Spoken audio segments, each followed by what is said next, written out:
Vocês estão vendo? Alguém está vendo? Pode falar?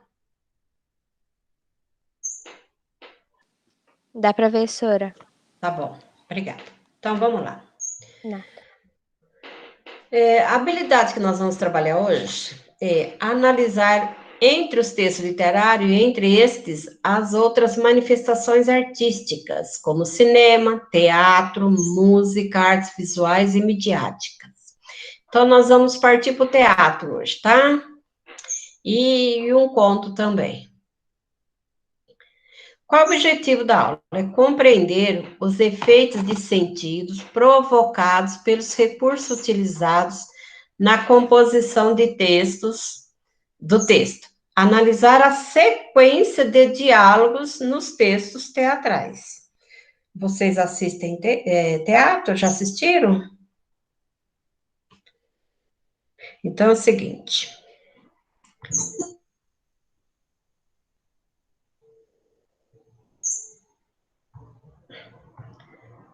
Opa, consegui.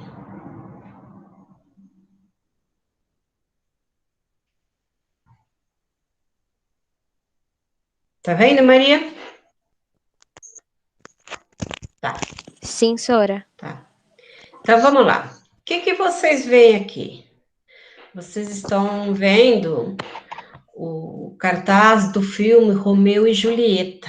Vocês já assistiram o filme alguma vez? Este Não. filme aí? Muito bom, vocês vão entender direitinho. Vocês conhecem a história, né? Sim. Romeu e Julieta, William Shakespeare. Então, vamos lá. Eu vou ler e vocês ouçam, tá? Então, vamos lá, com atenção. Então, essa peça teatral de Romeu e Julieta, de William Shakespeare. Romeu e Julieta, ato 2, cena 2.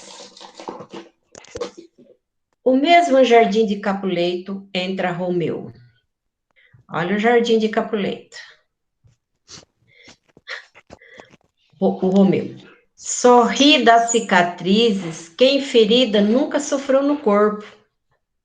A Julieta aparece na janela. Mas silêncio, que luz se escoa agora da janela? Será Julieta o sol daquele oriente? Surge formoso sol e mata a lua cheia de inveja, que se mostra pálida e doente de tristeza, por ter visto que, como serva, és mais formosa que ela. Deixa, pois, de servi-la, ela é invejosa. Somente os tolos usam túnica de vestal, verde e doente. Joga-a fora. Eis minha dama. Oh, sim, é o meu amor. Se ela soubesse disso. Ela fala, contudo, não diz nada. Que importa? Com o olhar está falando. Vou responder-lhe, não. Sou muito ousado. Não se dirige a mim, duas estrelas do céu, as mais formosas, tendo tido qualquer ocupação, aos olhos dela pediram que brilhasse nas esferas, até que elas voltassem. Que se dera se ficassem lá no alto os olhos dela, e na sua cabeça os dois luzeiros. Suas faces nitentes deixariam corridas estrelas, como o dia faz com a luz das candeias, e os seus olhos, tamanha luz no céu, se espalhariam. Que os pássaros despertos cantariam. Vede como ela apoia o rosto à mão.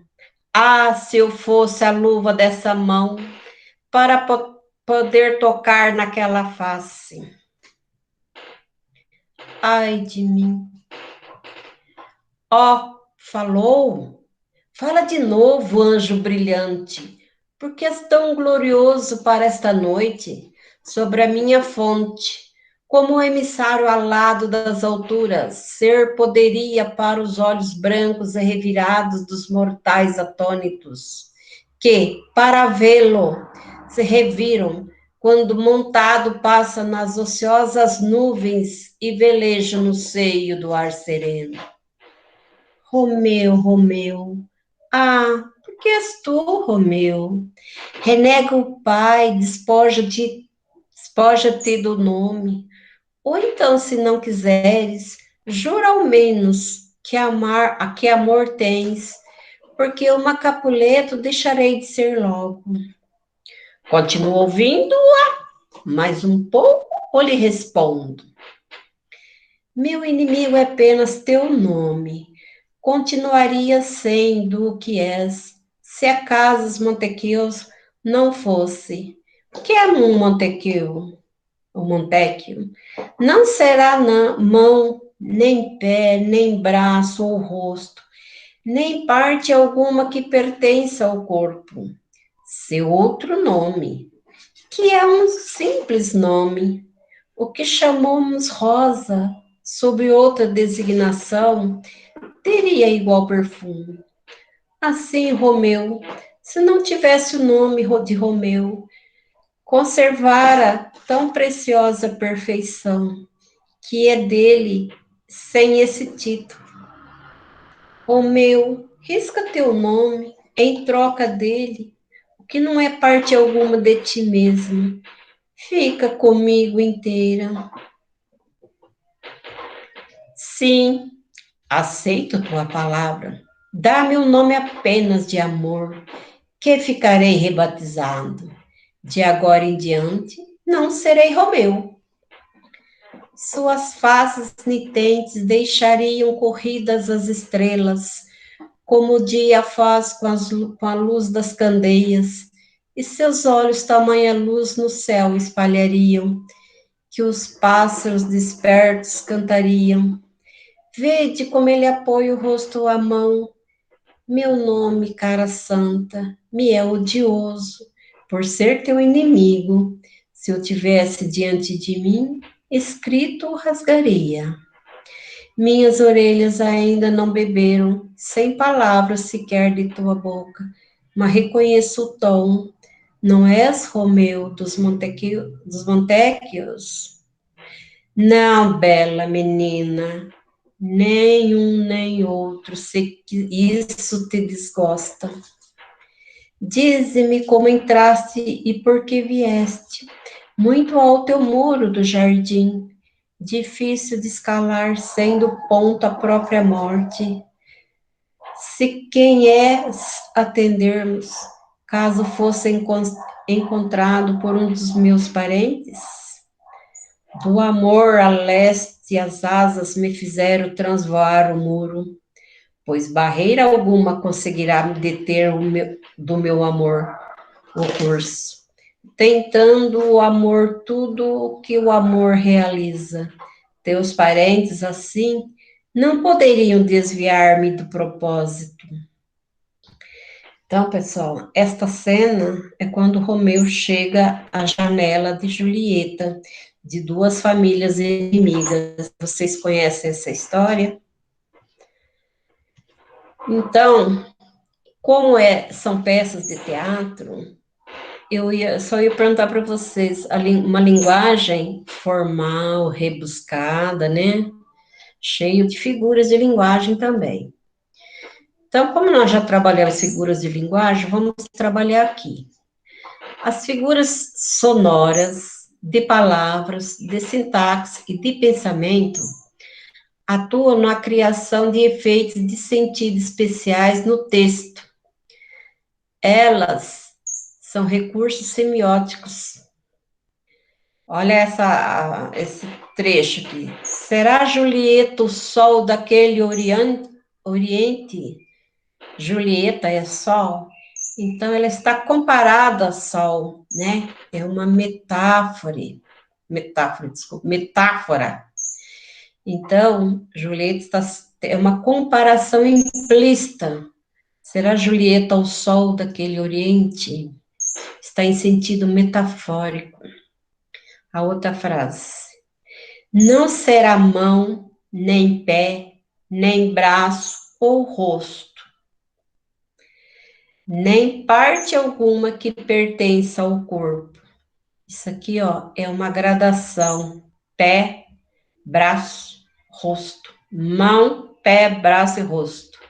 nem parte alguma do corpo. Uma gradação, uma outra figura de linguagem. Fala de novo, anjo brilhante, porque és tão glorioso para esta noite sobre a minha fronte. Como o emissário alado das alturas ser poderia para os olhos brancos e revirado dos mortais atônitos. Comparação.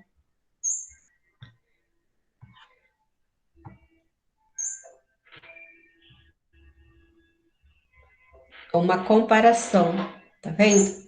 Fala de novo, anjo brilhante. Ela está comparando o anjo, né? Porque és tão glorioso, anjo e glorioso, certo? É uma comparação. Aqui, ó. Que para vê-lo se reviram quando montado passa nas ociosas nuvens e veleja no seio do ar sereno. Aqui existe uma prosopopeia, ó. Montado passa nas ociosas nuvens e veleja no seio do ar sereno. Isso aqui são características humanas a seres inanimados, tá? Então, aqui nós temos metáfora, gradação, comparação e prosopopeia. Quatro figuras de linguagem. Em teus olhos há maior perigo do que 20 punhais de teus parentes. Aqui existe uma hipérbole, ó. Os olhos há maior perigo.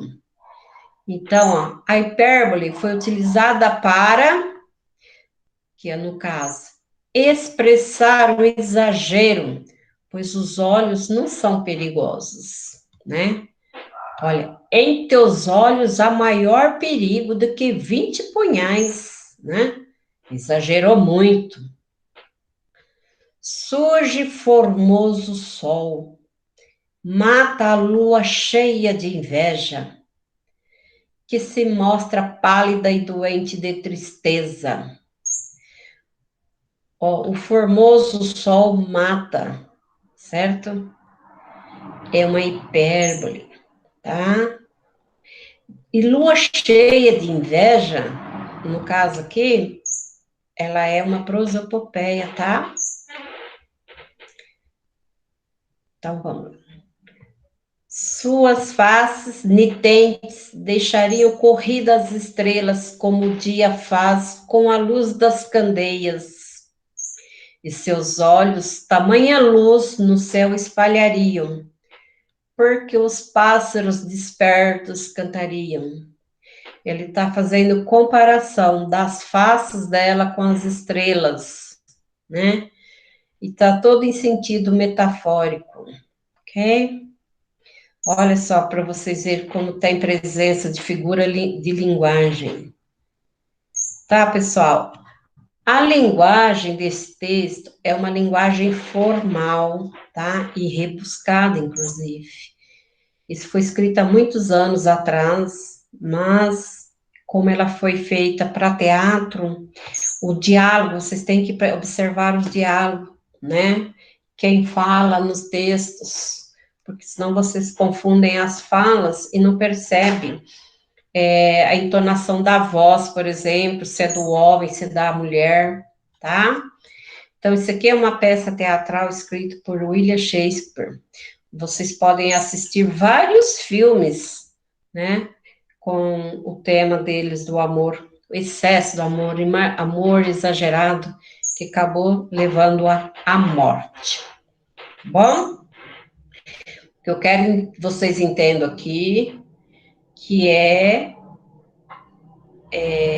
os textos têm diálogos, né, discurso em primeira pessoa, foco narrativo, e tem a sequência das ideias, das falas das ideias, tá bom? Então, é um gênero literário narrativo que é uma peça de teatro e que passou a ser também filme, tá? Tem filme bem próximo da peça e tem uns que são voltados para a nossa realidade hoje, dos jovens hoje. Vocês podem estar assistindo. Agora vocês vão ouvir o conto não, o Apólogo, de Machado de Assis, que é considerado, às vezes, um conto da agulha e da linha, tá bom? Vocês vão ouvir, depois eu vou fazer as perguntas.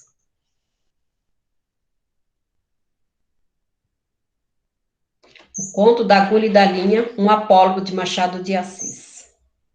Esse é um conto que Machado de Assis chamou de um apólogo, mas ele é mais conhecido como o conto da agulha e da linha, e tem adaptação livre minha.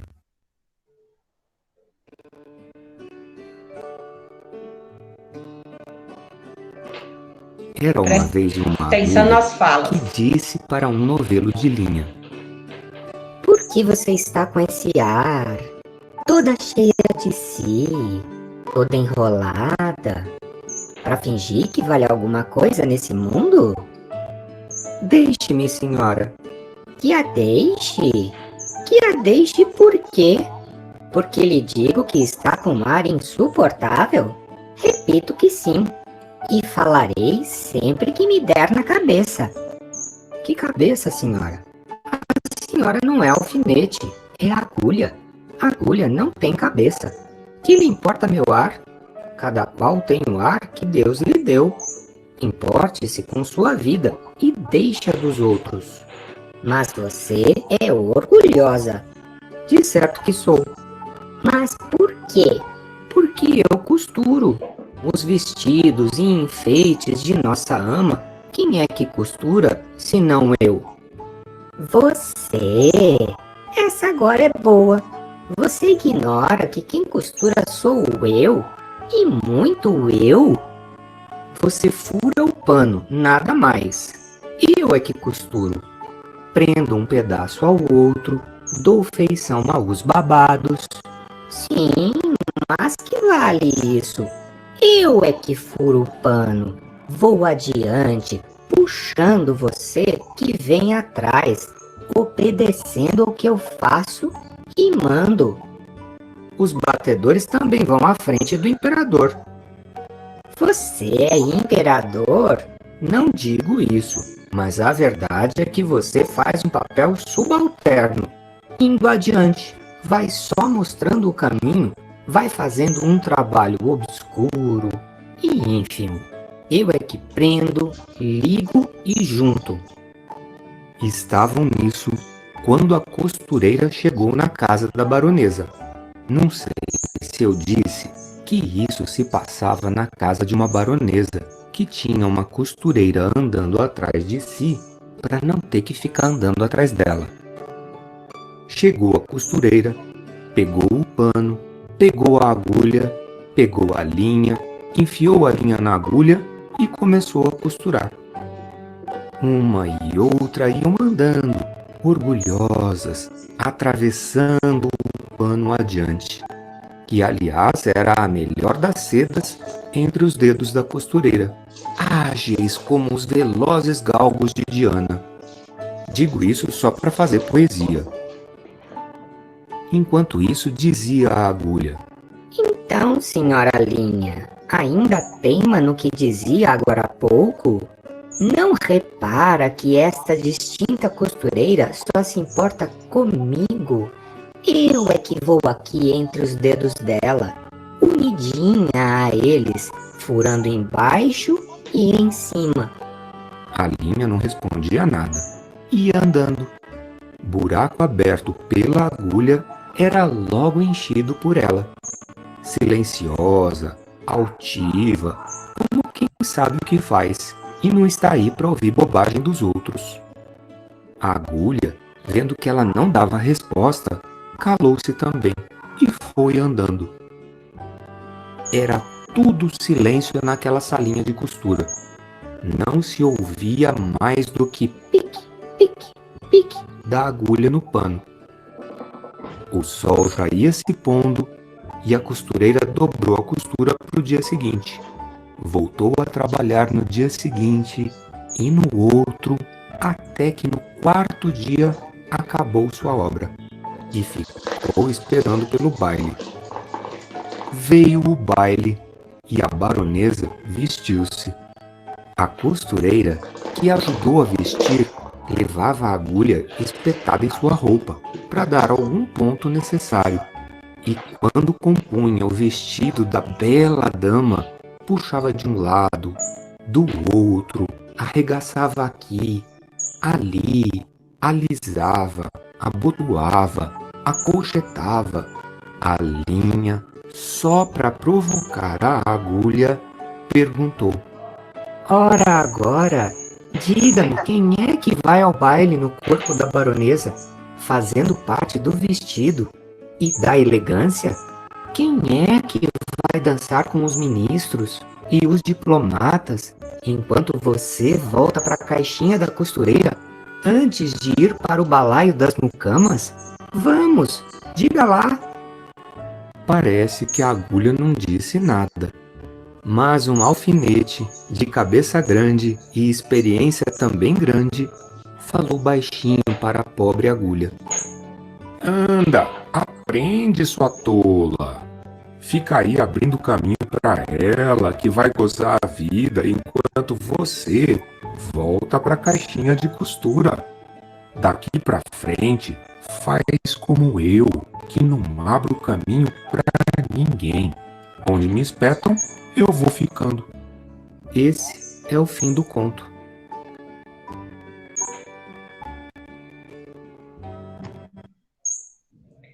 Deu para entender o conto? Então, isso aí é um podcast, né, que eu peguei no YouTube, mas que é um conto lido, né, da forma correta, então a gente percebe as falas. Quem são os personagens, né? É a agulha, a linha e o alfinete. Quando no apólogo, quando objetos conversam, eles fazem parte da figura, são figura de linguagem prosopopeia, e é um apólogo porque são objetos. Se fosse animais, seria uma fábula, né? Então, vê a diferença. Esses são objetos que falam. Então, um apólogo do Machado de Assis. O que está em questão aqui, a moral da história, eu vou ler para vocês. A moral do conto, um apólogo, é que as profissões são as mais diversas e sempre tem alguém que se acha inferior à função do outro, tirando vantagem de seu valor em sua função. As pessoas precisam perceber que todas as profissões são importantes, mesmo possuindo utilidades distintas. Isso é o seguinte, não é porque você tem um curso melhor que outra pessoa que você se acha superior a ela. Tudo é importante e muito necessário, né? Muitas vezes, um advogado se acha melhor que um lixeiro. Na profissão dele, ele é melhor. Na profissão do lixeiro assim, da pessoa que trabalha na limpeza, vamos dizer dessa forma, né? É muito importante também, muitíssimo importante. É uma pessoa que deixa limpo o ambiente que você vive, certo? É muito interessante isso. Não é porque um é advogado, é médico e o outro é um braçal, trabalha de uma forma assim um pouco mais difícil, que ele deixa de ser importante. Cada um é importante na sua profissão, tá? Hoje em dia, olha só, os médicos e enfermeiros são muito mais importantes que muitas outras profissões. O momento pede isso, o momento exige isso, né? E é um momento muito difícil para a profissão deles, certo? E lá ninguém é melhor que ninguém, somos todos iguais, né? Onde ocorreu a história? No quarto da baronesa, né? Onde a linha e a agulha costuravam, né? Faziam a roupa da baronesa que ia no baile. O foco narrativo. O narrador conta a história, mesmo elas falando, né? No caso, em terceira pessoa. Ele conta a história de alguns profissionais, né? No caso, a linha, a agulha e o alfinetezinho. Existe personificação? Sim, porque os objetos falam, que é uma característica humana, né? A presença da ironia? Sim. Tem gente muito irônica na profissão. Às vezes acham que são melhores que os outros, certo? E depois também, as pessoas às vezes se acham e acontece algo que depois a pessoa que às vezes sofria, né, humilhação, aí ela dá aquele arzinho de riso, né, e fala assim, e agora? Quantas vezes já aconteceu isso com a gente, né? Então, o apólogo, gente, foi trabalhado muito no Centro de Mídias, tá?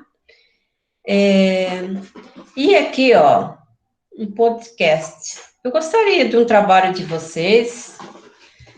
Eu tenho o Padlet que eu fiz, o mural da escola, da sala de vocês, só que ninguém entra para ver, nem para ver o que tem. Eu vou deixar o link no grupo, depois vocês acessam, tá? Eu gostaria muito que vocês fizessem um vídeo, um podcast, pegasse um poema, né? Declamasse um poema, gravava, que vocês gravassem, né? Para mostrar, para enviar, para eu poder colocar no meu Padlet, que é o mural lá dos alunos, que eles têm os trabalhos deles, tá ok? Deixa eu tirar uma foto.